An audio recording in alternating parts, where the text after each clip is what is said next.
Hello friends, வாங்க இன்றைக்கி நம்ம ஒரு டிஃப்ரெண்ட்டான ஸ்டைலில் கொண்டக்கடலை கிரேவி எப்படி செய்யணும்னு பார்க்கலாம்.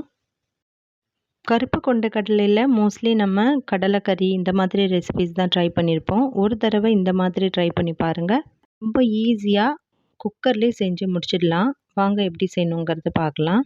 ஒரு குக்கர் எடுத்துக்கோங்க. அதில் ஒரு 3 டேபிள் ஸ்பூன் அளவுக்கு ஆயில் ஆட் பண்ணிக்கோங்க. லவங்கம், பட்டை, ஏலக்காய் 2 ஆட் பண்ணிவிட்டு அது நல்லா பொரிஞ்சு வந்ததுக்கப்புறமா ஒரு டீஸ்பூன் அளவுக்கு சீரகம் ஆட் பண்ணிக்கலாம்.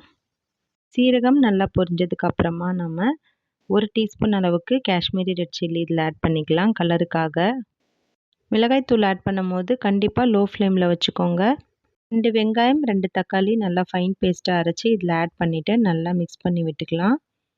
இதோட பச்சை வாசனை போகிற வரைக்கும் நல்லா மிக்ஸ் பண்ணி விட்டுக்கலாம். இந்த ரெசிபிக்கு வெங்காயம் தக்காளிலாம் கட் பண்ண வேண்டிய அவசியம் இல்லை, ரொம்ப ஈஸியாக செஞ்சிடலாம். இப்போ ஒரு டீஸ்பூன் அளவுக்கு இஞ்சி பூண்டு பேஸ்ட் இதில் ஆட் பண்ணிவிட்டு அதுவும் நல்லா மிக்ஸ் பண்ணி விட்டுக்கலாம். இந்த ரெசிபி கண்டிப்பாக ட்ரை பண்ணி பாருங்கள், ரொம்ப ஈஸியாக இருக்கும். மறக்காமல் எனக்கு கமெண்ட் பண்ணுங்கள். இப்போ மசாலாலாம் ஆட் பண்ணிக்கலாம். மிளகாய்த்தூள், மஞ்சள் தூள், தனியாத்தூள், சீரகத்தூள், கொஞ்சமாக கரம் மசாலா ஆட் பண்ணிக்கலாம். இதோட மெஷர்மெண்ட்லாம் நான் ஸ்க்ரீனில் கொடுக்குறேன், மறக்காமல் செக் பண்ணிக்கோங்க. ஓவர் நைட் சோக் பண்ண கொண்டக்கடலையை ஒரு 6 to 7 விசில் வரைக்கும் வேக வச்சு எடுத்துக்கோங்க. அதை இப்போ நம்ம இதில் ஆட் பண்ணிக்கலாம். அந்த தண்ணியோடையே ஆட் பண்ணிக்கோங்க. ஆட் பண்ணதுக்கப்புறமா நல்லா மிக்ஸ் பண்ணி விட்டுட்டு உப்பு ஒரு டீஸ்பூன் அளவுக்கு நான் ஆட் பண்ணியிருக்கேன். ஏன்னா ஆல்ரெடி நம்ம கொண்டக்கடலையிலும் ஆட் பண்ணி தான் வேக வச்சுருப்போம் இல்லையா, அதனால் நம்ம உப்பு பார்த்துட்டு ஆட் பண்ணிக்கலாம். ஃபைனலாக ஒரு டீஸ்பூன் அளவுக்கு கசூரி மேத்தி இதில் ஆட் பண்ணிவிட்டு ஒரு கியூப் அளவுக்கு பட்டர் இதில் ஆட் பண்ணியிருக்கேன். இது ஆப்ஷனல் தான்.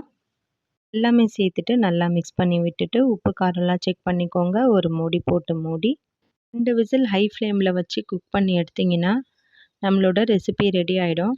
ப்ரெஷர்லாம் அடங்கினதுக்கு அப்புறமா விசில் ஓப்பன் பண்ணுங்கள். இப்போ மூடி ஓப்பன் பண்ணி பார்க்கலாம். நம்மளோட எம்மியான டேஸ்டியான கொண்டக்கடலை கிரேவி ரெடி ஆகிடுச்சு. எந்த அளவுக்கு எண்ணெய்லாம் பிரிஞ்சு வந்திருக்குன்னு பாருங்கள். கண்டிப்பாக இந்த மெத்தடில் நீங்கள் ட்ரை பண்ணி பாருங்கள். இது சப்பாத்தி பூரி கூட ரொம்ப நல்லாயிருக்கும். தோசை கூடயும் அல்டிமேட் காம்பினேஷனாக இருக்கும். இந்த மாதிரி இதுக்கு முன்னாடி நீங்கள் ட்ரை பண்ணியிருக்கீங்களான்னு மறக்காமல் என் கூட கமெண்ட்டில் ஷேர் பண்ணிக்கோங்க. மறக்காமல் இந்த ரெசிபியை ட்ரை பண்ணிவிட்டு எப்படி வந்ததுன்னு கூட ஷேர் பண்ணிக்கோங்க. இந்த மாதிரி இன்ட்ரெஸ்டிங்கான ஈஸியான ரெசிபீஸ்லாம் வேணும்னா மறக்காமல் ஷபானாஸ் கிச்சனுக்கு ஃபாலோ பண்ணிக்கோங்க, சப்ஸ்கிரைப் பண்ணிக்கோங்க. தேங்க்யூ.